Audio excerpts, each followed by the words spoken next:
अस्सलाम वालेकुम दोस्तों, कैसे हो? मुझे उम्मीद है कि आप सब अच्छे होंगे। आज जो हम बात करने वाले हैं, कुवैत से कुछ बड़ी खबरें निकल के आ रही हैं जो कि आपके लिए ज़रूरी हैं। अगर आप लोग कुवैत के अंदर रहते हैं, कुवैत में जाना चाहते हैं, कोई भी काम-काज करते हैं तो आपके लिए इम्पोर्टेंट ये वीडियो होने वाला है। चैनल को आप पहली बार देख रहे हैं, सब्सक्राइब करें, जितना हो सके वीडियो को शेयर कर दें, कमेंट बॉक्स में अपनी राय बताएँ, वीडियो कहाँ से देख पा रहे हैं।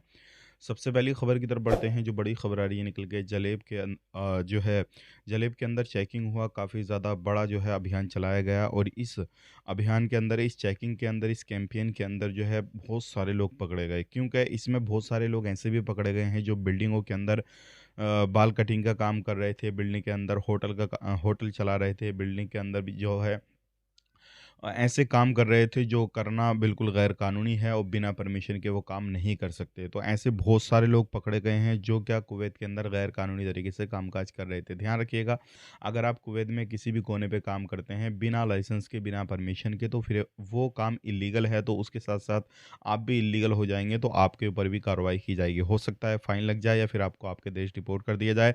तो इस चीज़ से ख़ास करके ज़रूर बच के रहें। अगर आपका कफ़ील कंपनी जो भी है, ये चीज़ ज़रूर आप तहकीकात कर लें कि वाक़ई में उनके पास में लाइसेंस है या नहीं है। बात कर लेते हैं यहाँ पे अगली खबर की तरफ, जो अगली खबर आ रही है निकल के, सालमिया में 2 दुकानों को बंद किया गया और ये दोनों दुकानें बड़े-बड़े ब्रांड का नाम यूज़ कर रही थीं और साथ ही साथ में ये स्टिकर लगवा दी थीं और अपने प्रोडक्ट पर जो ब्रांड थे उनका नाम यूज़ करके प्रोडक्ट को मार्केट के अंदर सेल करती थी और दुकानें बढ़िया करके कमाई कर रही थीं। हालाँकि जो है इस दुकान की छानबीन की गई, छापामारी की गई और साथ ही साथ में जितने वर्कर काम करने वाले थे उनको भी पकड़ा गया और दुकानों को दोनों को बंद कर दिया गया।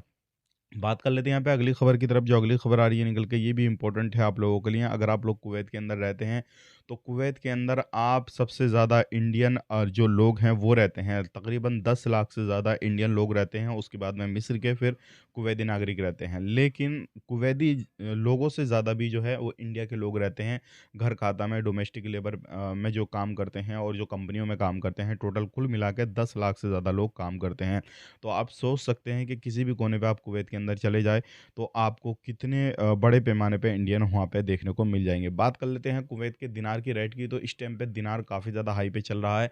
लगभग इंडिया के हिसाब से 300, मतलब कुवैती 1 दिनार और इंडिया में आके ₹300 बन रहा है और ये रेट ऊपर-नीचे हो सकता है। आप गूगल भी कर सकते हैं और अगर आप अपने घर पे पैसा भेजते हैं, तो ये काफ़ी अच्छा मौका है आपके पास में, आप भेज सकते हैं। और बात करते हैं सोने की, तो सोना इस टाइम पे काफ़ी ज़्यादा हाई जो है वो मार रहा है। तकरीबन इंडिया के हिसाब से बात करें तो इंडिया के हिसाब से 1,90,000 तक सोना जो था वो टच कर चुका है और अगर डॉलर की बात करें तो 5400 जो है डॉलर, $5600 पे जो है जो है पहुँच चुका है सोना। अब इसके बारे में आप क्या कहेंगे, कमेंट करके ज़रूर बताइएगा। और बात करते हैं चाँदी की, तो चाँदी जो है 4 लाख प्लस हो चुकी है और 1 साल पहले की बात करें तो तकरीबन ये 90,000 को थी, लेकिन अब 4 लाख प्लस जो है वो चाँदी हो चुकी है। तो आप सोच सकते हैं कितनी ज़्यादा इन चीज़ों में महँगाई हो गई है। आज के लिए इतना ही, वीडियो देखने के लिए बहुत-बहुत शुक्रिया।